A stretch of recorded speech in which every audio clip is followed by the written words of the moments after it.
Hi, everyone. Welcome to Conversations with My People.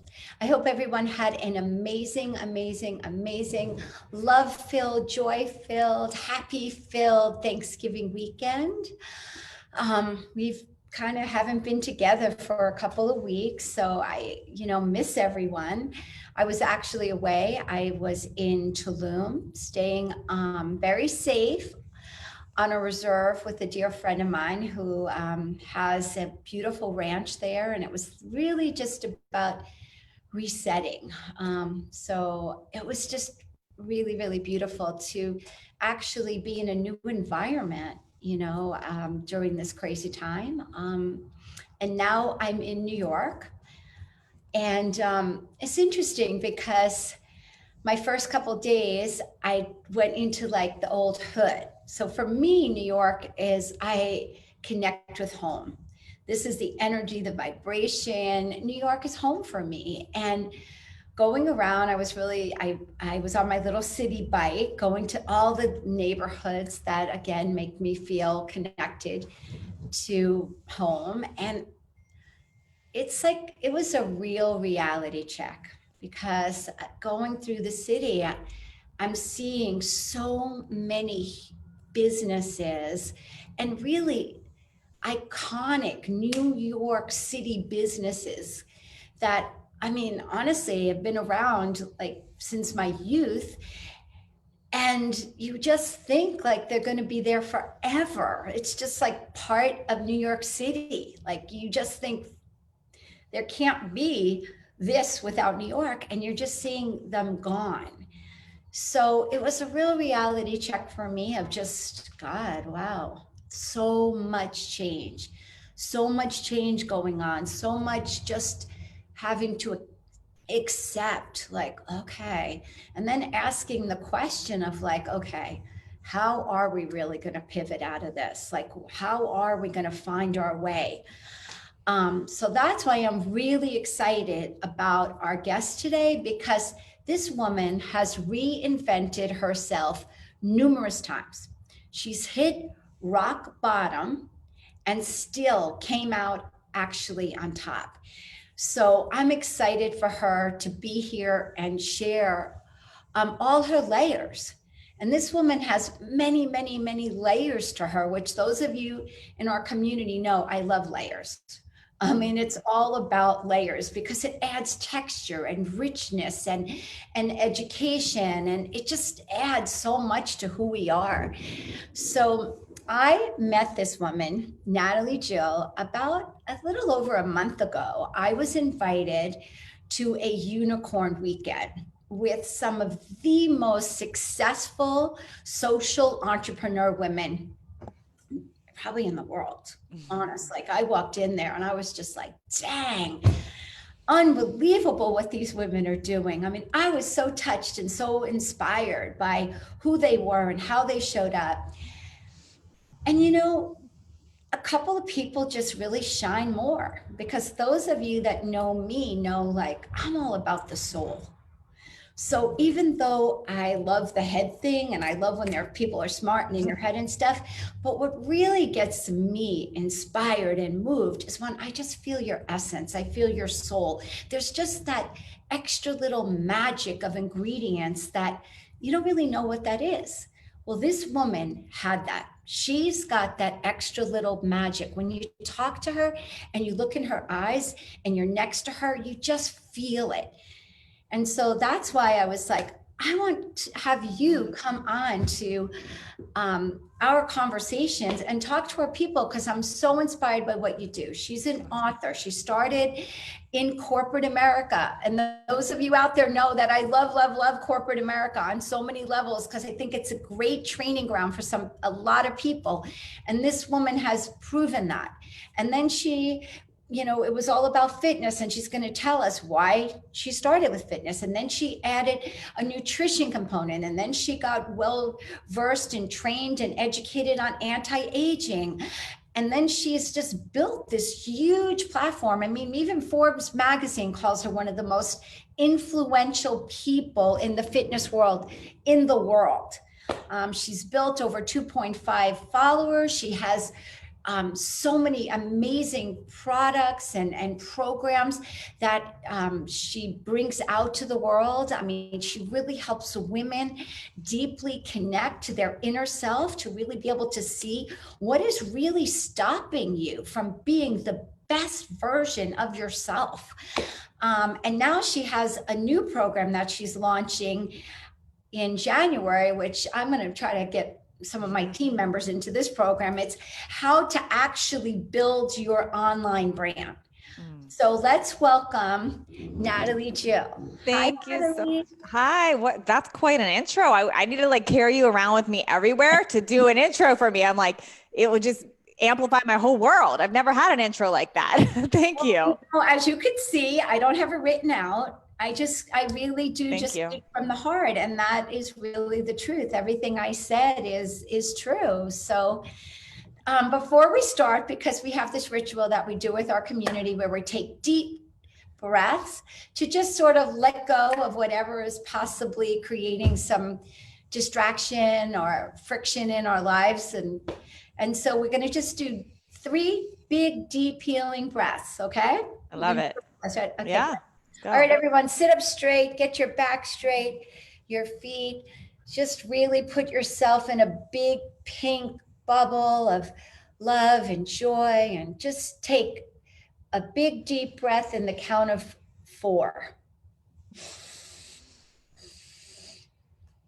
Hold your breath and smile.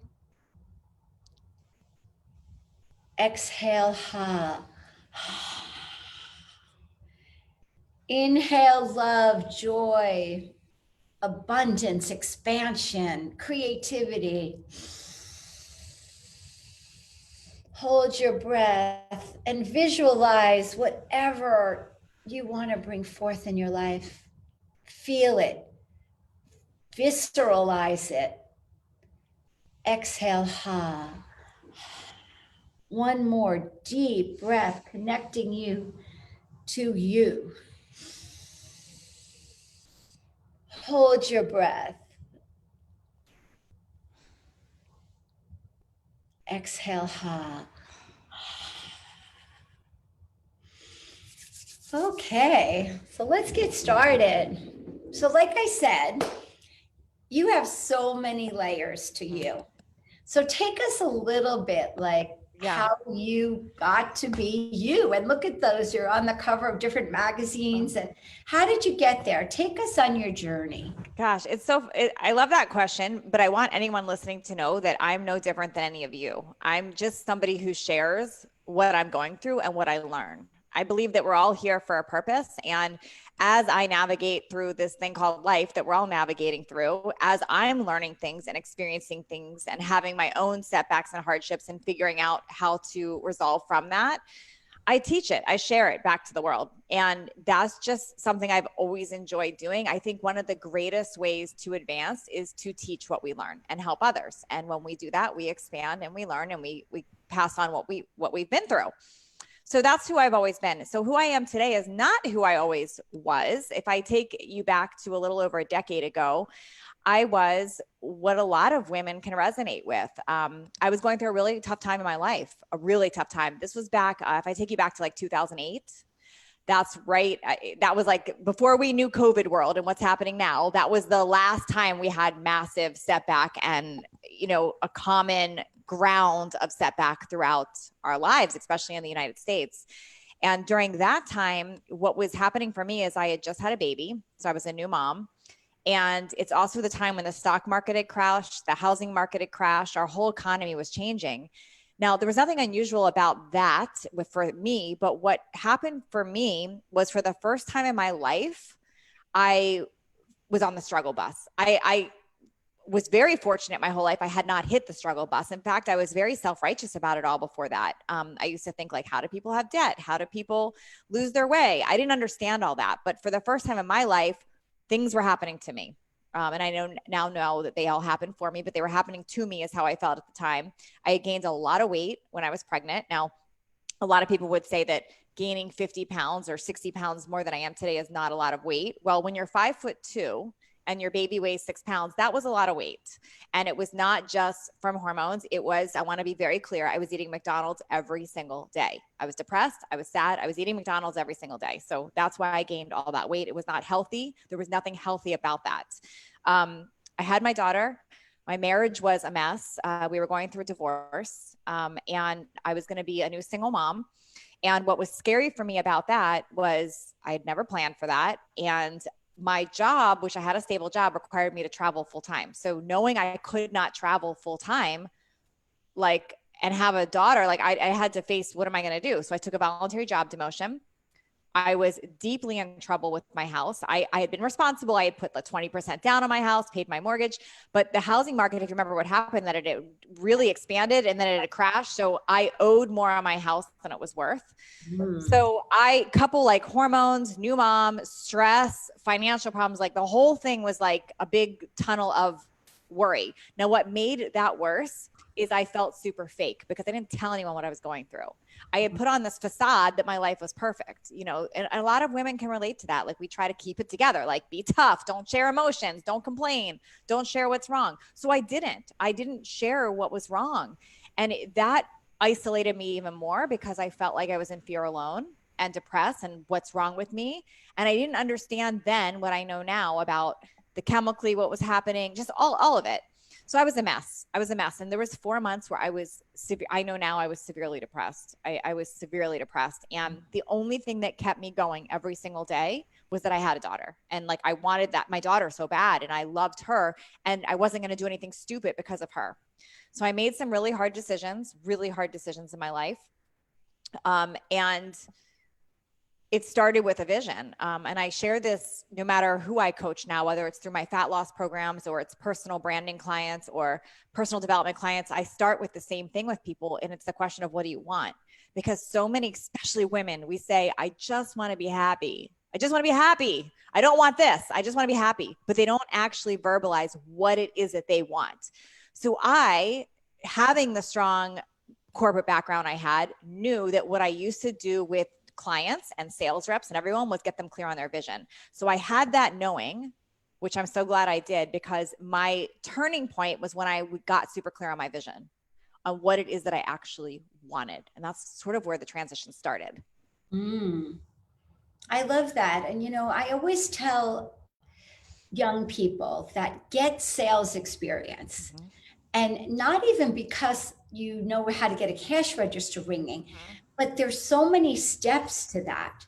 Like you say, like, Yes. you know, you have to have a clear vision. Like, so that's part of the process, you know, being a good listener. Yes. And being able to listen to yourself, like even if it's just the internal story that's going on, you know, so many of those aspects of being in sales are that almost therapeutic. So sales to me is problem solving. Sales gets a bad rap. I'm proud to say I'm a salesperson. Like sales to me is problem solving.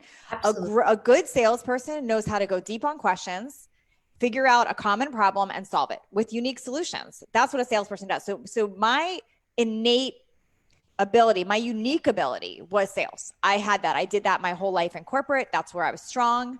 And I didn't know it then, but that's what's got me out of a lot of my depression, because I did to myself what I used to do to clients. Like, what is it that you want? And I dug deep there. And I didn't know then, what I know now is that I was creating a method. That method is the same method I use now with my businesses, with my clients, with all of it. But that started with, so the method was, it started with a decision, and that was that line in that sand. And I remember the day very clearly. I was walking, I saw, and I've told this story so many times, so I apologize if people have heard me share this, but it was so pivotal for me. I remember it so clear. I was walking and I saw a window that had a mirror reflection. And I remember looking at myself and not recognizing myself and thinking, wow, what has happened to my body? What's happened to me? Who I was staring at, I knew, something inside me knew that's not who I was meant to be. And I remember walking home that day and making a decision. It was like a line in the sand decision. This is done. I'm done with this depression. I'm done with being in this body that I'm not confident in. I'm done feeling sorry for myself. I'm done being broke. I'm done with all of it. I just made a decision. So step one was decision. Step two was, what do I actually want? What's my vision? And that was hard for me. It's hard for most people. Like I was like, I don't know what I want. So for me, what I did is I took magazines and I created a vision board. I like started pulling out things that appealed to me, fit women, happy couples, whatever appealed to me. I just put it out and I would stare at that, Lavinia, and I'd say, okay, if I feel like crap right now, but I'm looking at that board, what would the woman living in that vision board do? What would she eat? Who would she talk to? What would she learn? What would she surround herself with? What would she think? What would she do? How would she dress? Like I didn't feel it. So I'm like, okay, what would she do? What would she do? And I had this clarity doing that, okay, if I keep asking that question and keep taking different actions, I've got to become a different person. Because I knew on a deep core level that if you change your thoughts and you change your actions, you become a different person. So I knew I have to change my thoughts and my actions, and I couldn't pull them from myself. So I pulled them from that vision board. Like, what would that person do? And for me, I wasn't even thinking about business at this time. I wasn't thinking about anyone else, to be quite honest. Just thinking about survival. Yeah, it was survival and getting myself out of whatever I was going through. So I was really thinking through that. And I just started taking action steps. So one of the first things I did is I started diving into nutrition and fitness, like just like, what do I need to do? I didn't have money. I wasn't a member of a gym at the time. I was like, what do I do? What do I do? And I started digging in, and I turned to my Facebook, the page that we're now broadcasting this to even. That time I had like 100 high school friends on my Facebook page. I didn't have the almost 2 million people that I have now, but I remember sharing and saying, okay, I'm in this crazy spot right now, and I'm going to start sharing here what I'm eating for my own accountability. So I did it selfishly for me. Wow. But so I was like that original what I'm eating picture taken poster on Facebook. Yeah. And what was crazy, what happened then is so many people resonated. They were like, they wanted to know what I was eating, what I was doing. And I started just sharing what I was doing. And as I was sharing what I'm doing, my body was changing. I was getting clearer and more excited about my vision. And women were curious, like, what are you doing? What are you doing? What are you doing?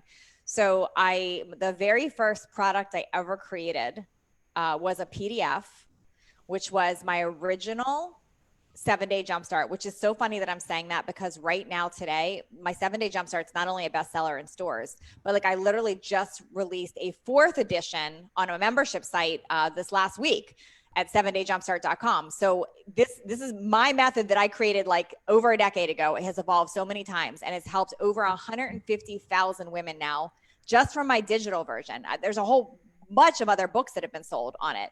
But that method from my hardship, my pain has become like a bestseller for helping women. It's incredible. But anyways, lost track there. But me sharing my answer for women was this initially it was a 12-page PDF.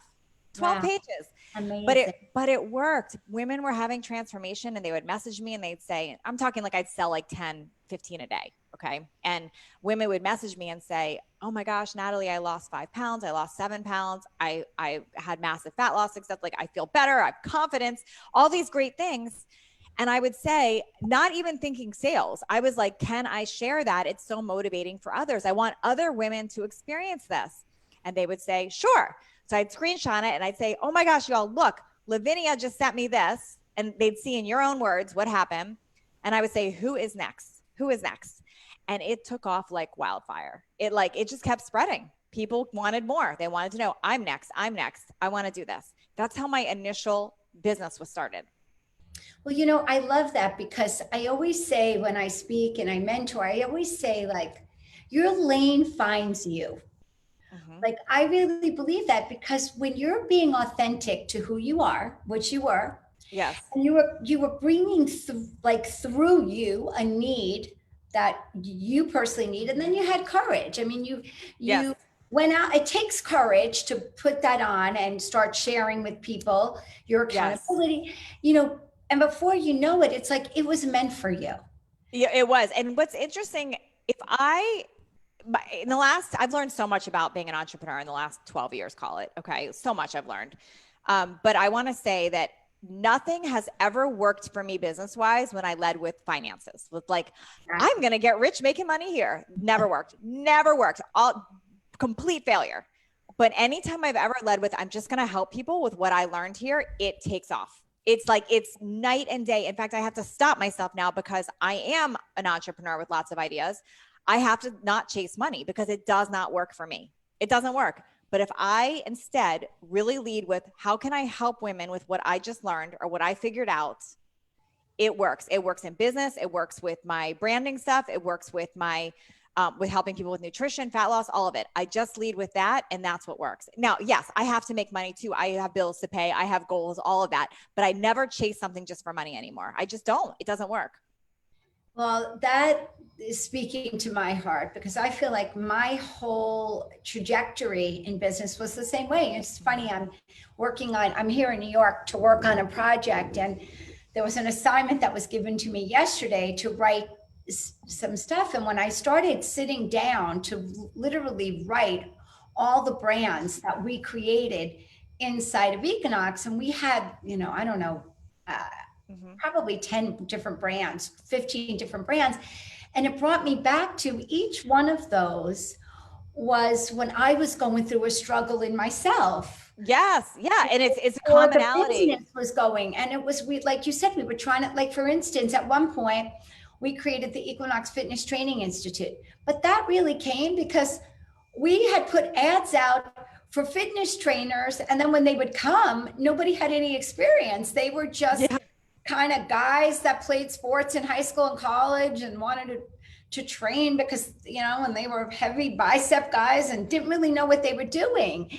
And that was when we were like, all right, like, we have bodies that want to learn, but there really wasn't a place to go to learn how to be a fitness professional. So that's how we created Equinox Fitness Training Institute. And then I had some situation with my skin where I woke up one morning and I had brown spots all over. It looked like somebody took brown paint and poured it all over my face. And I was devastated. I went to a couple different doctors. They told me I'd never have beautiful skin. I was determined to figure this out. And then when I finally worked with a couple different people, including a nutritionist. Okay. The next thing I know, I'm like, we created an Equinox Medi Spa. Yeah. So it was like so much, because I was like, you know what? I'm having this skin situation at 35 years old, and I saw what it did to my spirit, my confidence to have like covering up these brown spots with like 2 inches of foundation. Yeah. And when I finally got it, it was like, I want other women to see that they don't have to go to a doctor and take these pills. There's another way to get it. So I'm in agreement. When you are just bringing forth something that really is in your heart, I mean, it really does create magic. It does. And I'll tell you, with my personal clients, because I do take clients for business and branding, like, privately. And it's interesting because they always come to me first with like the money question, like, how do I scale and make money? Or how do I bring this idea to money? And they're always like trapped in that. And what I'll end up pulling out of them is their actual true story. So like, and once we click it with their real story, like their authentic story, what they've been through, what they've traveled through, their pain, and we make that a purpose, everything changes in their business. And it does sometimes take that third party like me to pull that out of people, because people don't typically believe that their story is worthy of being shared. Like they think it's like no one cares, but people do love hearing stories of triumph. My gosh, my whole podcast, Leveling Up, has been based on people's stories of how they created everything from nothing, for that reason, because I think it's fascinating. Now, correct, no one wants to hear about the doomsday and why everything sucks and life sucks and I'm in this mess. They don't want to hear that, but they want to hear, and this is not my quote, Lavinia, but I love it. I stole it. I don't even know whose quote this is. People want to learn from your scars, not your wounds. Right. So good. I don't even know who said that, but I've stolen it. I love it. People want to learn from your scars, not your wounds. And it's so empowering for others to hear those stories. Well, because that, I always say every breakdown is an opportunity for a breakthrough. Absolutely. But that means you've got to do some work. You've got to look at yourself. You have to understand what are the choices, behaviors, situations that got you in this breakdown. And sometimes it is your childhood traumas, your lack of confidence, your, stuff like that. And a lot of people, they'll say, oh, I don't want to open up that can of worms, Lavinia. I'm like, well, look, that can of worms is going to have to get opened up if we're going to move forward and actually create a life that's authentic. Yeah. You know, Yeah. And that's, I know, I understand that's scary for people, but I will share that you can do it in layers. That you don't have to like, I don't like, you're not an onion. We don't have to chop up the whole thing at the same time. We can peel like little layers at a time because yes, I have done that work. Now I have gone back to childhood wounds. I'm still figuring out that stuff, but I didn't start there. I started with, let's share what's real right now. And there's women, like, I can't tell you how many clients I've had where they had something happen to them like in the last few years, like a diagnosis or whatever, and they're not sharing it. I'm like, but you walked through this right now. It's so relevant. right. No one wants to hear it. No one wants to hear it. They do want to hear it.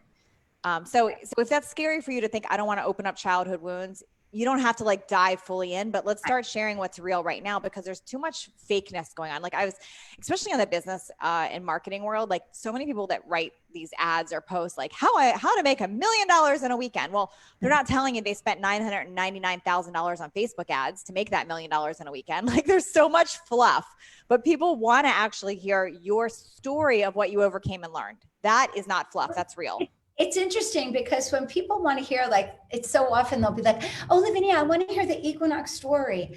And I'm thinking, like, the truth of it is, like, the Equinox story started when I was working in my dad's deli at 8 years old. Yeah.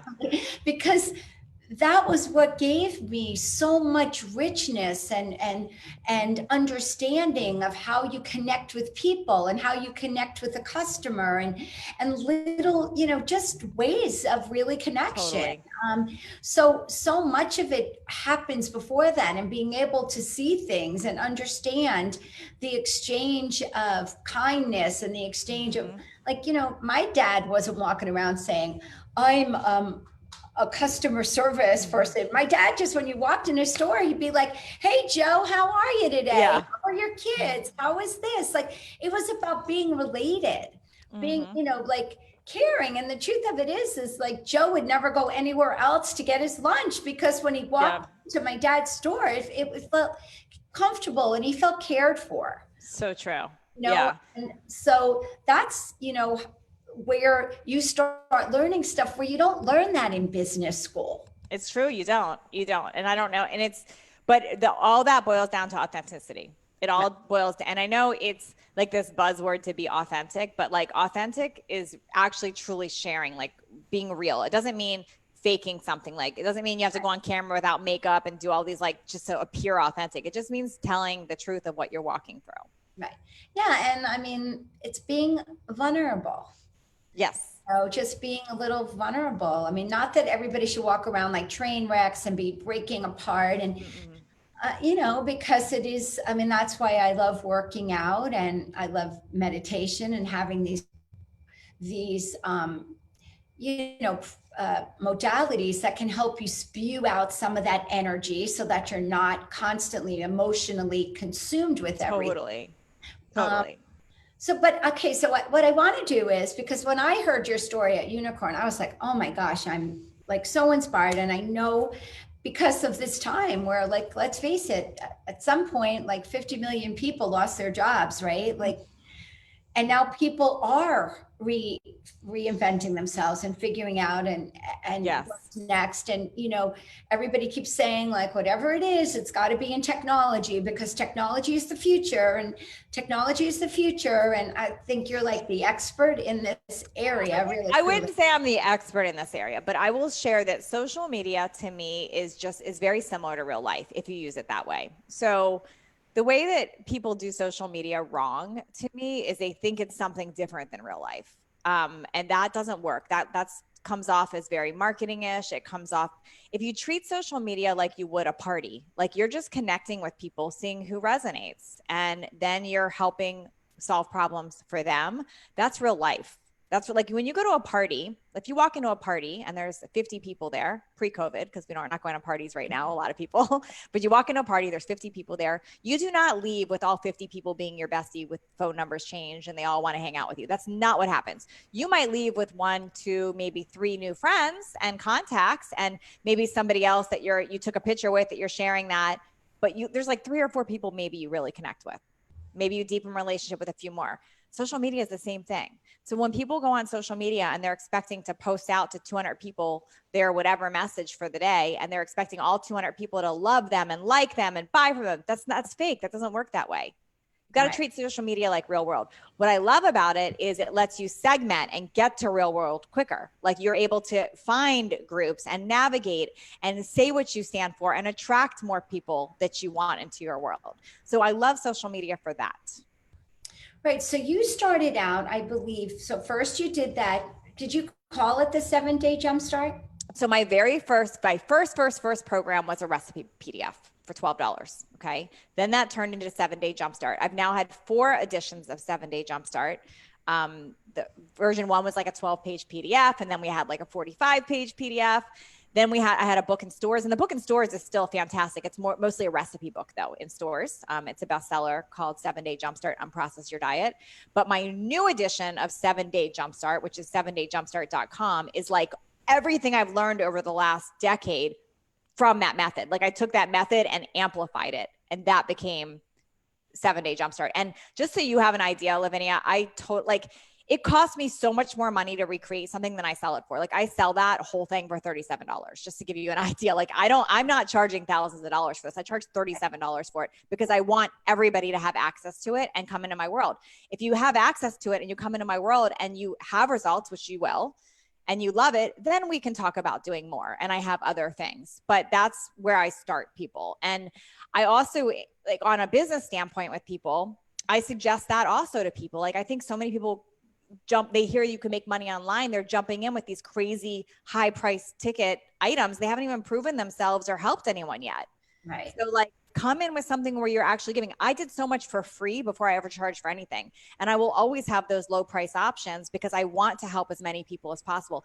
My God, my podcast, I was just looking at podcasting is not a good business decision sometimes. Like I love doing my podcast. I love the interviews. I love giving. I've spent so much money creating that podcast, time, money, and I've never charged a penny for ads or anything on it as of right now. I probably should because it's not a smart decision business-wise, but I do lead with so much value that I have to almost remind myself a lot like, hey, wait, you have to make money too. Right. But I have to tell you, I always tell people like generosity is a vibration. It's a frequency, and we're all just made up of energy. And when you are generous, I don't know, I just feel like it comes back tenfold. Like there's something in that. And that's probably, honestly, Natalie, one of the things that I was so attracted to you by, like in that weekend, like there was something in your energy that just felt, even the way you were connecting with some of the other fitness girls that were coming up to you and like wanted to do videos with you, and you were so open. Yeah, let's do it together. And I thought, wow, like this is like, I love this energy because that's that's where I feel we just keep leaning in and helping other people rise up, and that's then becomes this like light and vortex around us even brighter. Totally. I so agree with that. So when I talk about transformation for people, again, whether it's fat loss, healthy, aging, or a business, and I always go back to thoughts, actions, and habits is the other thing I add. So when you change your thoughts, you change your actions, you also have to change your habits. And part of habits is who are you surrounding yourself with? So when you look at who you're surrounding yourself with, if you are not surrounding yourself with other people that are at a higher vibration like that, you will not move forward, because it's just like the crab example. We've all heard the story of the crabs in the barrel. Like a crab tries to get out, the other crabs start pulling it down. Right? You've got to surround yourself with a higher vibration of people. So like if you are bettering yourself and working on taking action, you've got to look at who is in my network. Who am I surrounding myself with? Is it helping to support that goal, or is it getting in my way? Because I'll tell you, when I made that decision and drew that line in the sand and started sharing with people and wanted to grow, I did have some friends tell me otherwise, like, oh, you shouldn't do that. And I mean, I'm 49 now, 49 right now as we're recording this. I'm talking, I was in my late 30s then, and I'm saying I'm going to be a fitness model. Like I'm changing my body. And I had friends tell me I was crazy. I had one friend sit me down at lunch and tell me I mortified her. She said to me. But what I know now is that wasn't true friendship. Like that's not true friendship. Like who do I need to surround myself with that believes in people? And I'll tell you the biggest thing I give my clients, And it's why people do my programs. It's why people will do my Total Body Thrive in January. It's why people will do my DVA program, is I believe in them, because a lot of people don't have someone believing in them. And I'm like, I will personally go believe in that person and show them it's possible. So I am passionate. I'm on fire with that, because everyone needs someone to believe that they can.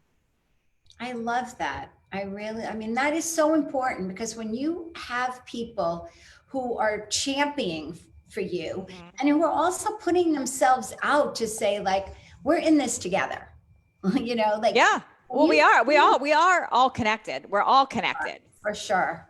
You know, I remember when I first started my spiritual journey in my 20s, I had this amazing, I guess some people called him a guru. I tend to call him a teacher. And I remember him saying to me, you know, Lavinia, he used to look at things as in wattage and light wattage. And he said, you're in a 1,000-watt bulb, like energetically. He said, I just want you to be aware when you surround yourself by 500-watt bulbs, you bring them up to a 750. Wow. But they bring you down to 50. And at first I was like, okay, wait a minute. How do I find other 1,000-watt bulbs? Like, it took a while. And in the beginning, it wasn't even something I completely understood, because I was, 30 years old, and Totally. not quite, I wasn't really understanding the energy and the frequency and all of that. But once I started understanding it, I start understanding what that looks like. Yeah. And how to navigate yourself in that, Totally. And also protect yourself, put a little white bubble around yourself when you go into these places, but when you're doing the work, and that's what I love, that's why I love transformational work. I love health and fitness. I like good, clean, yummy things. Yes.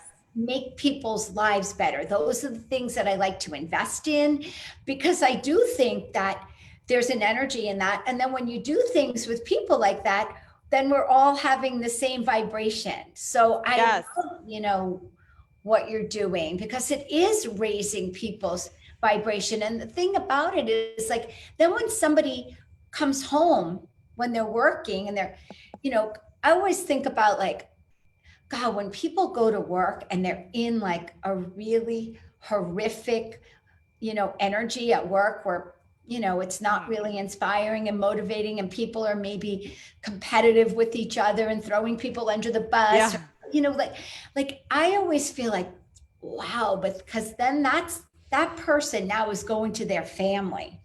It's true. In their home, after they've been around that energy and vibration all day, it's like, oh, you have to like get a grip and figure it out. And the next question that typically comes up for people is like, well, where do I find those people? Like, because some people, they can't get out of their family, they can't get out of their job right now, or they're stuck in it.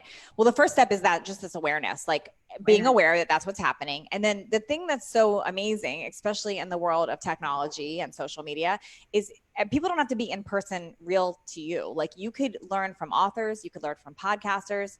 Like, one reason I love podcast listening to, not just producing my own, is it feels like you're having a conversation with the person. Like, I have my regular podcast I listen to, and it's literally like I'm hanging out with them. So that stuff is free. Podcasts, audiobooks, joining programs that you can get on social, finding mentors that you resonate with. All of that starts to outweigh, and then taking control of your schedule. Like, back to that thoughts, actions, and habits. Like, I'm very routine with my morning schedule, and I'm not perfect at it, but I'm routine at it. And I know when I stick to it, my day goes one way. When I don't, it goes another.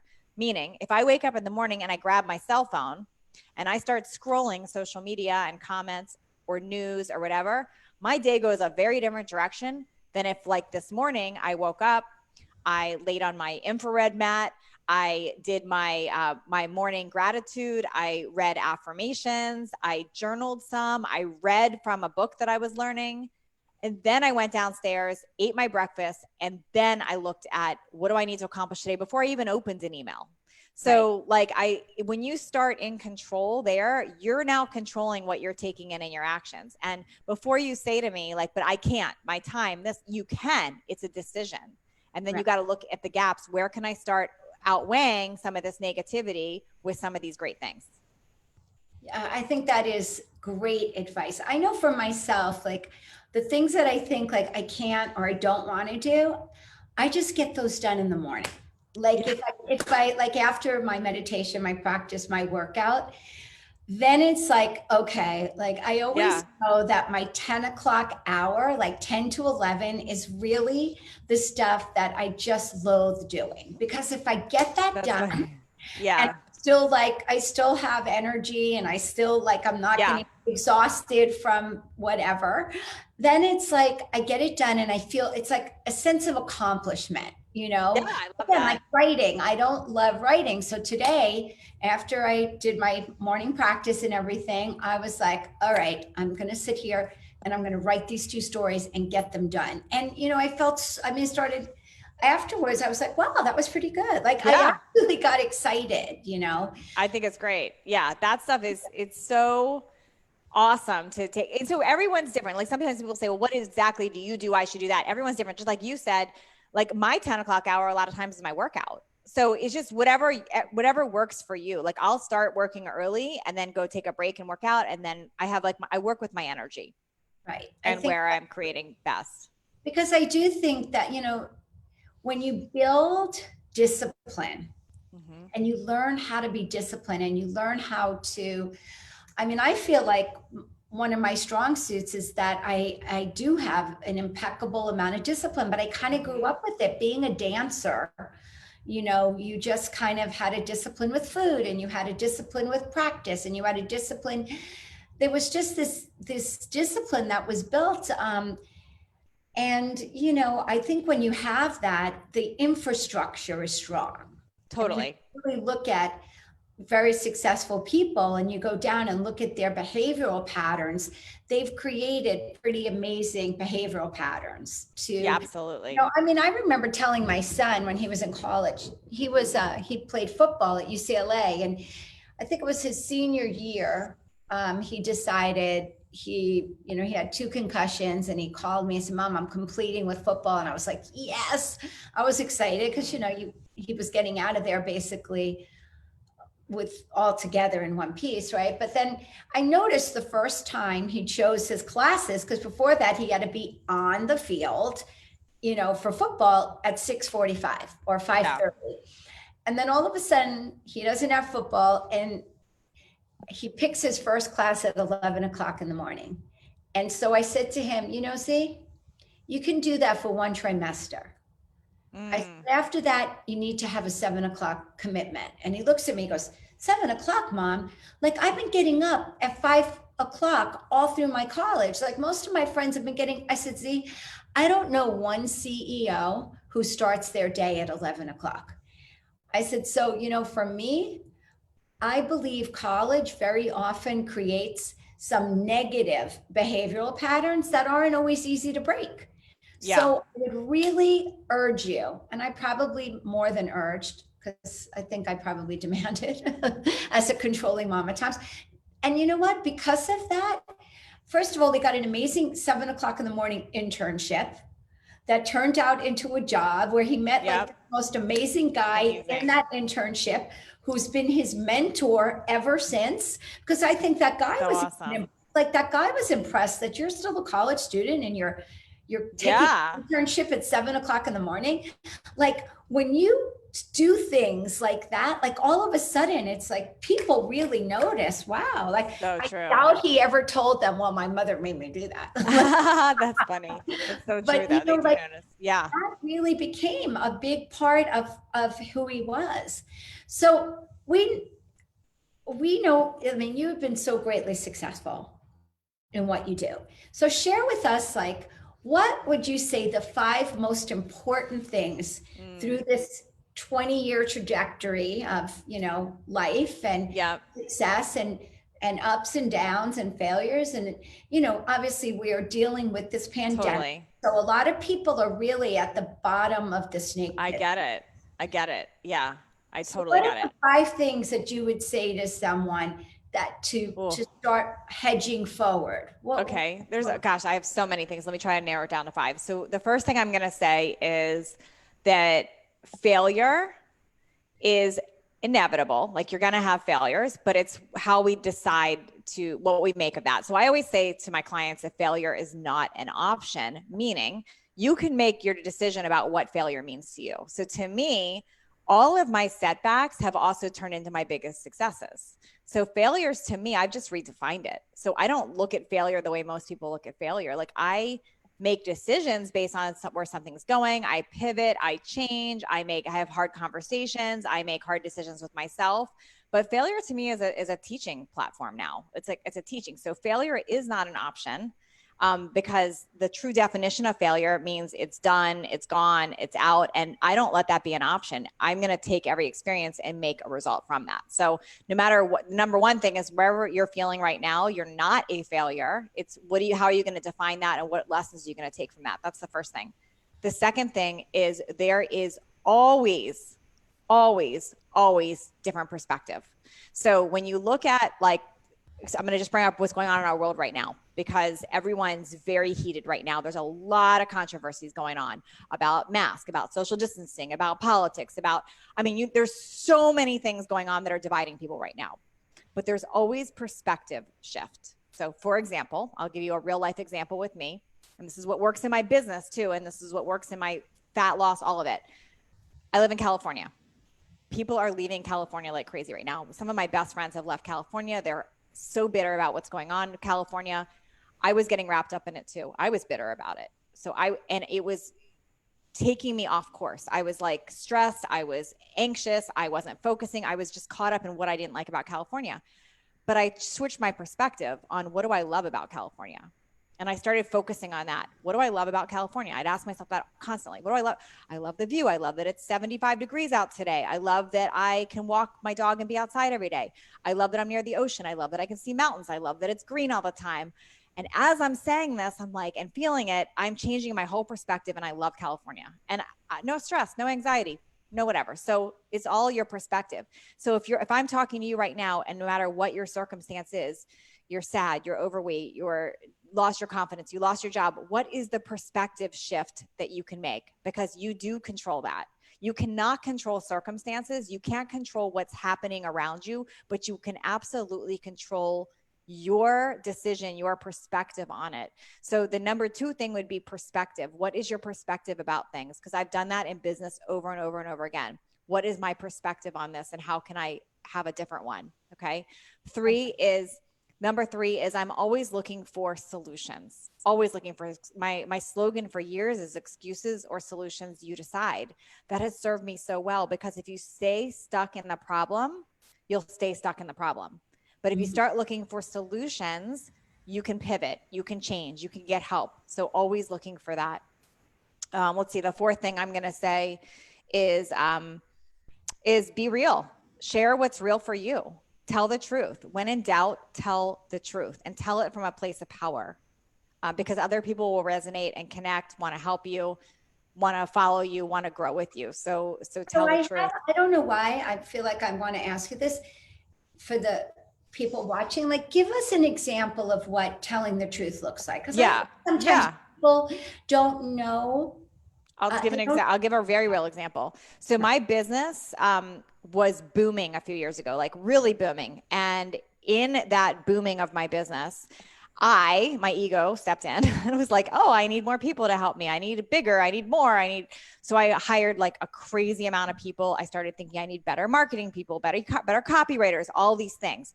And I started pulling myself out of what I do best. I started pulling myself out of like directly communicating in my messages. I pulled myself out of like actually coaching clients. Like I just pulled myself out of all the things I'm great at, that what made my business born and grow in the first place. And I had massive failure happening in my business. Like things were breaking down. We weren't profitable anymore. So much money was coming in, but like there was no profit at the end of the day. I was stressed with my husband. We were fighting. We started having my second husband, my now husband. We were having marital problems. My body was breaking down. I was having issues there. I had all these things happening to me. And I had to really get real and stop blaming other people and stop blaming like, it's the person I hired. It's this. I had to get real and do work on myself. You just asked me talk about telling the truth. I'm sharing that story right now, and I've continued to share. The reason my business transitioned and grew again is because I publicly shared that. I said, listen, I backed out of doing what I do best, and I let you all down. I did this for a few years, and I am back as me, and this is what I've learned, and this is what I'm going to share. That's telling the truth. That's telling the truth. That's just one example. Another example is I've had 3 injuries in the last year, like 3 crazy injuries. And the first thought that went through my head with the first injury was, I can't share this. I'm supposed to be a fitness expert. How am I going to share it? That was my first thought. But no, when in doubt, tell the truth. This is what happened to me. This is what I'm doing about it. This is how I'm walking through it. People resonate with that. That's truthful. Then when I had the second injury, I tore my bicep. Same thought. I can't tell people this, a second injury. No, when in doubt, tell the truth. I just always tell the truth. Wow. I love that. And there's no stress when you tell the truth. Like, what, somebody's mad at me that I told the truth? If you lie and someone's mad at you, then you're like stressed. Right. I love that. Yeah. All right. Give us one more. Oh gosh. Okay. So one more is focus. Whatever you're focused on will grow. So if you focus on what's not working, you're going to have more of that. If you focus on what works, what you want to, make happen, that works. So focus has a whole bunch of things in it. It has vision. It has where you put your attention. Like you mentioned how you have your 10 o'clock for things you don't want to do. For me, my question to myself every day is, what are 2 or 3 things I could do today that are going to move my vision forward? That's my question every morning. What are 2? And that's before answering emails, responding to texts, checking social media. What are 2 or 3 things I can do today that will move my business forward? Like today, just for example, I'm launching a new program in January called Total Body Thrive for fat loss. So today, when I asked myself that question, it was, I can work on redoing those videos for that launch so I can make them better than before, so I can teach people. I can go look at the emails that are going to be going out for that. Like those are all, like, I did those things first because that moves my business forward. Then I responded to other things that are just admin or whatever in my business. Right. I love that, because you do have to put the focus on it. Yes. You have to move that.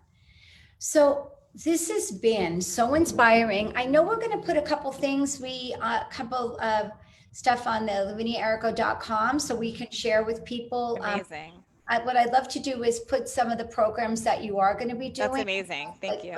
January is always the time when everybody wants to like set themselves up for successes. I think, number one, I think you're doing the one for weight loss, and you're also. Yeah, so I'll say that the best place for people to go, because then they're on is if you're interested in anything I had to say, fat loss, weight loss, nutrition, start with 7-Day Jumpstart. If you go to 7dayjumpstart.com, I would start there. It's $37. You get a feel for me. You'll also lose that excess weight. So it's amazing. So that's where I would start. The people, because our community, we have a lot of young entrepreneurs. Yes, for them. Absolutely. Where would they go? Yeah, one of 2 places. You can either go to nataliejillapply.com, nataliejillapply.com. And what that does, that just gives you an application if you're interested in coaching, group coaching, any of that. That way I know about you and I can figure out where I want to send you or direct you. Or if you are somebody, you're like, I want to do group coaching, I want to like be in your environment and learn branding, marketing, all that, then I would go to DVA, the letters D, it stands for Decide Vision Action, dvamethod.com. Great. Well, this has been amazing. Natalie, thank you so much for taking time, and really, I just commend you for being so full of life and generosity, and just champion people on every level, because thank you so much for having me. Really important for people to lean in and help other people, and you're doing an amazing job. Thank you so much. Thank you so much. We'll see everyone next week.